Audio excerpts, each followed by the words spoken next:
A number of founding members of the WTM, including myself, my brother Simon and Tim McCartney-Snape, benefited from the influence of Australia's greatest ever educator, Sir James Darling, students of Geelong Grammar School in Victoria.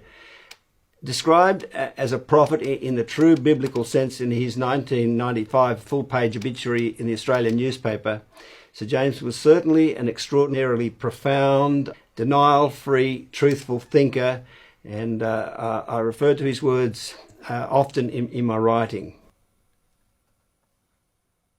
In one of his famous speeches, Sir James said, "Selfishness is, as it has ever been, the ultimately destructive force in a society, and there are only two cures for selfishness: the regimented state, which we all profess to dislike, and the change of heart, which we refuse to make. That is the choice, believe me, for each one of us, and we have not much time in which to make it. The need for decision to have a change of heart and live selflessly is serious and urgent. The sands of time are running out."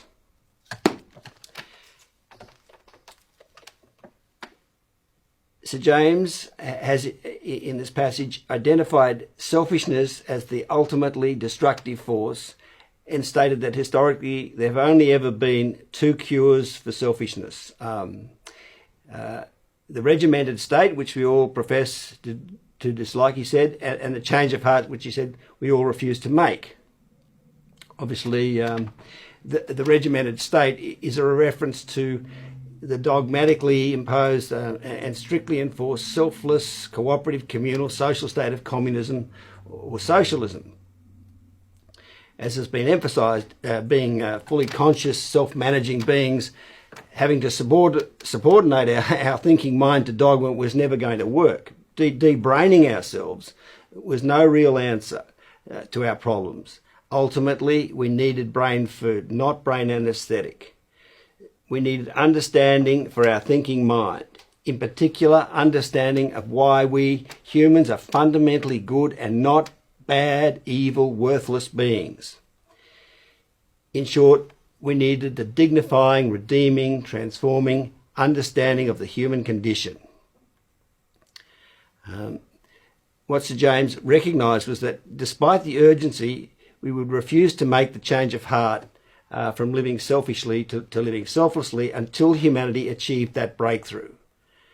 And Sir James is right, until the liberating understanding of why we humans are fundamentally good and not bad was found, we had no choice but to keep trying to achieve some relief from the insecurity of our condition by finding superficial ways to prove we are good and not bad, such as by winning power, fame, fortune and glory. We had no choice but to be egocentric.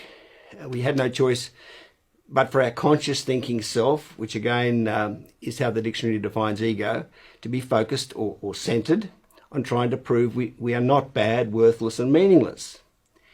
So it's only now with the fundamental, trustable, knowable, first principle based, dogma-free, biological understanding of why we humans are not bad that we can afford to stop trying to prove we are not bad all the time, stop being egocentric, let go of being so self-worth preoccupied, live for the human condition understood, world free of that old insecure existence, transform from being selfish to selfless, have the change of heart that Sir James recognised was so serious and urgent.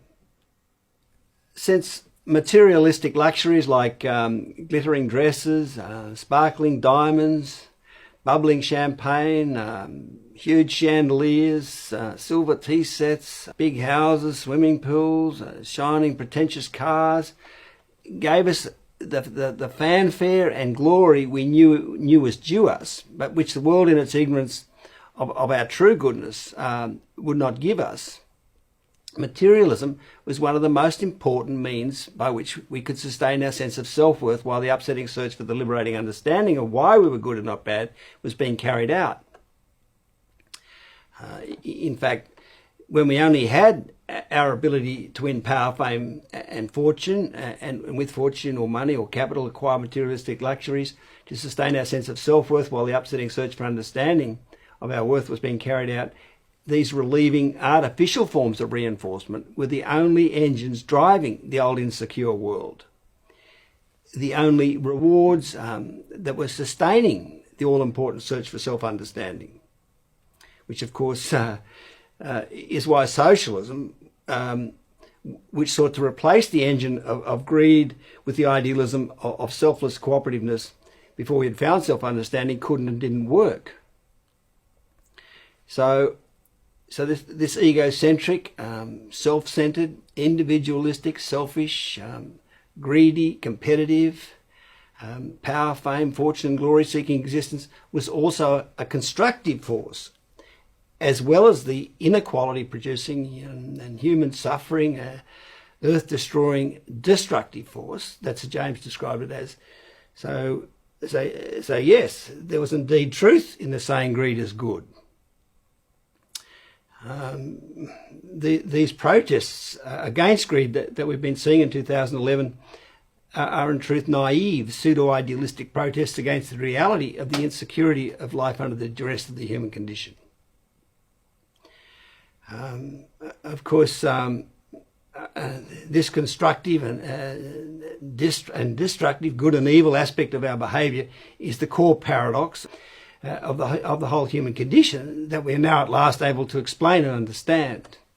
Nevertheless, while the selfishness of this old egocentric, self-centred, individualistic, selfish, greedy, competitive, materialistic way of living was the driving force that kept the all-important search for the relieving understanding of why we humans are good and not bad, and was thus a constructive force, it was, as Sir James said, the ultimate destructive force in society, because in the end, only a selfless way of living works.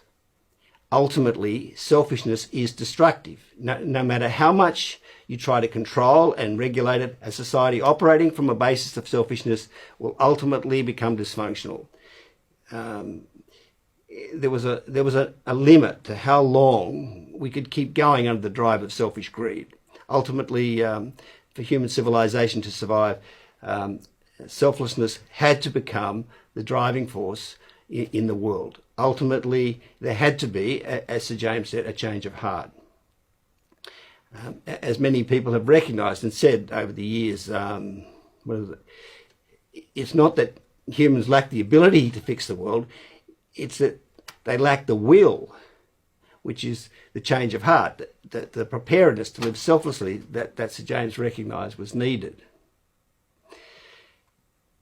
So, despite its precious contribution to the human race's progress towards finding understanding of ourselves, the ultimate truth is that selfishness, especially insatiable materialistic greed, was poised to destroy the world. And I should explain that it was insatiable because, as an artificial form of reinforcement, materialism was never going to genuinely make us feel we were good and not bad. Only understanding of our goodness could and now does achieve that. I mean, Mahatma Gandhi was really making this point about the insatiability of trying to make yourself feel good by surrounding yourself with material luxuries when he famously said, Earth provides enough to satisfy every man's need, but not every man's greed. F. Scott Fitzgerald wrote in The Great Gatsby that living well is the best revenge. He was recognised that while we lack the real revenge for the injustice of the human condition, namely reconciling understanding, the best revenge that we had was materialism. So it's going to be an enormous relief now for the planet and for humankind.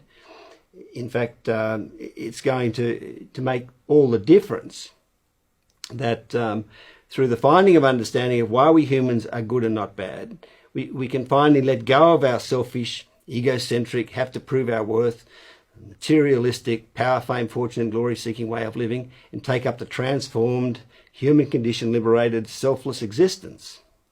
have that change of heart Sir James recognised we had to have.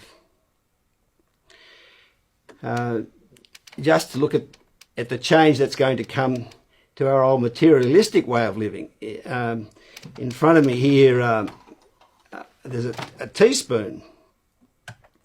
Well, the monetary value of all the human glorifying, egocentric content and effort that has gone into this ornate, embellished, designed, extravagant silver plating, and competitive salesmanship and marketing to sell it to me, etc., etc., could feed a starving person for a week.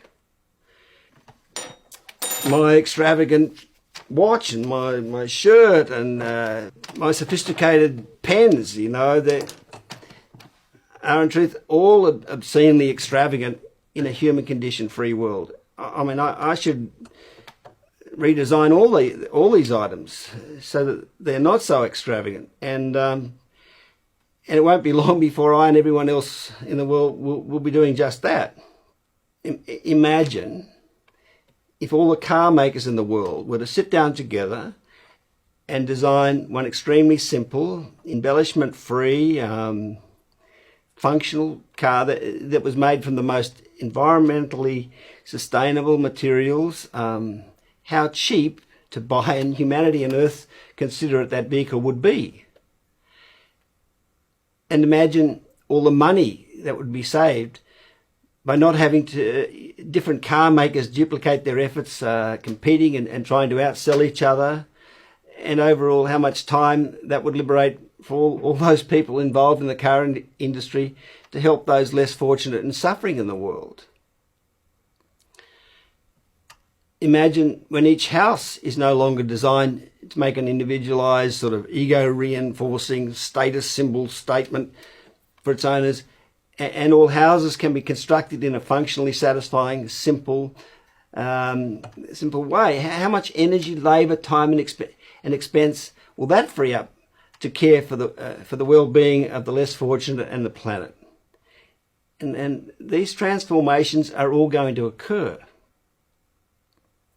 Again, we needed the individualistic, materialistic world to sustain our sense of self-worth while we couldn't establish it through understanding. But now that we have established that we are good and not bad, that way of living is obsoleted. I mean, recall how having adopted the transformed state, Doug Lobbin only desire was to fix the world, starting with his shower curtain. He had let go the old egocentric mindset when he became transformed. The finding of understanding of the human condition naturally brings about a whole new way of living. There's no dogma involved like there was in socialism. This is about the end of dogma and also of faith, and the beginning of knowing, of understanding. It'll certainly take time, in fact a few generations, for us humans to sufficiently absorb the understanding of the human condition for our underlying insecurity to be fully ameliorated or healed, and thus the need for some artificial reinforcement from materialism, etc., to completely disappear. But once you adopt the transformed state, while you haven't eliminated the insecure state of the human condition completely within yourself, you have completely changed your mind's focus from living an ego-embattled selfish life to living selflessly. You have had that change of heart, the fundamental change of direction that Sir James recognised was so urgently needed to fix the world. I should say that the more this change of heart transformation catches on, the easier it will become for people to move from the old insecure egocentric way of living to the new secure egoless way of living. The old egocentric way of living has had such a powerful hold on humans because while there was no understanding of the human condition, all we had was the superficial reinforcement we gained from seeking power, fame, fortune and glory. But once that relieving understanding is found, as it has been, that old egocentric way of living quickly loses its power. Everyone is going to be surprised how quickly their need for the old artificial forms of reinforcement drops away. So the great change of heart is on.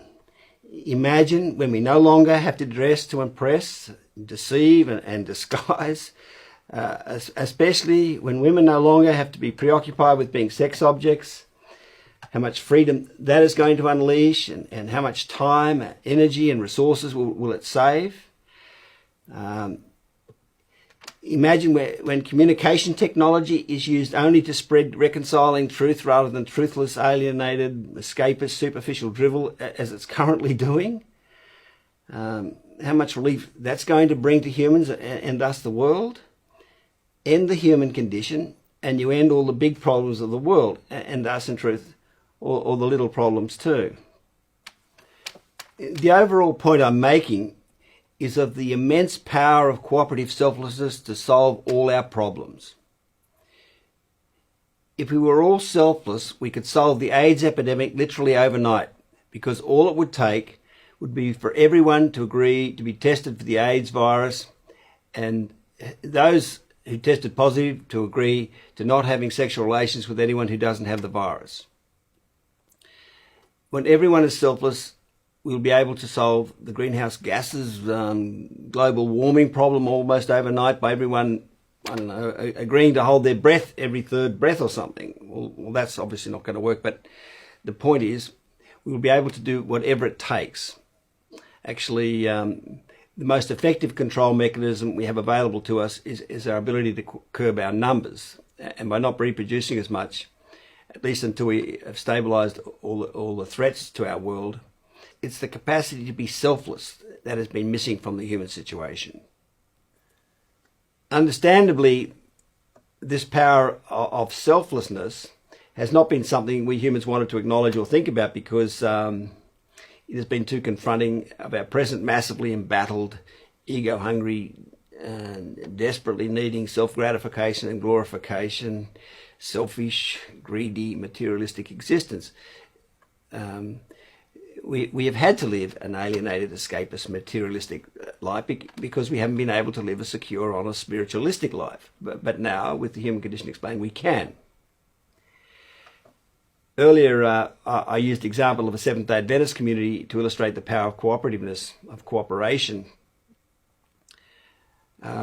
Its power is actually most apparent in ant and bee colonies. Truly, as King Solomon is recorded as having said in the Bible, go to the ant, consider its ways and be wise. In a 2004 winning documentary, Ants, Nature's Secret Power, admitted the power of selfless cooperation when it concluded that the secret of ant societies is their cooperation. It's what has enabled them to act as a superorganism and become nature's true world power. It's actually us, self-adjusting conscious humans, who now that we no longer have to live an insecure, selfish existence, can live a selfless, cooperative existence, will become nature's true world power. As I previously said, the main reward for members of the World Transformation Movement is the anticipation and the excitement of being effectively free of the human condition, the joy and happiness of being liberated from the burden of your insecurities and self-preoccupations, the awesome meaning and power of finally being aligned with the truth and participating in the magic true world, the wonderful empathy and equality of goodness and fellowship that understanding the human condition now allows you to feel for your fellow humans, the freedom now to effectively focus on repairing the world, and above all, the radiant aliveness from the optimism that comes with knowing our march through the hell has finally ended. This World Transformation Movement has a slow beginning because humans initially find it difficult taking in or hearing discussion about the human condition, but it won't be long before our website's discovered, and then word of it and what it offers for every human and for the world will spread like wildfire. Before long, we'll be marketing our own human condition-free world-saving products, providing our own all exciting, denial-free, human condition understood films, documentaries and books, launching our own TV station, why not? And our website will become the biggest in the world, bigger than Google or any other existing site. And all of this is not deluded hubris or wild guessing. It's simply the logical truth of what happens when the dignifying, redeeming and healing understanding of the human condition is finally found. As all the quotes from the prophets and songwriters and poets included earlier testify. The bottom line truth is that it is only the finding of the reconciling understanding of the human condition and the change of heart, transformed state for humans that it finally makes possible that can save the human race. The world transformation movement provides the only path forward for humankind.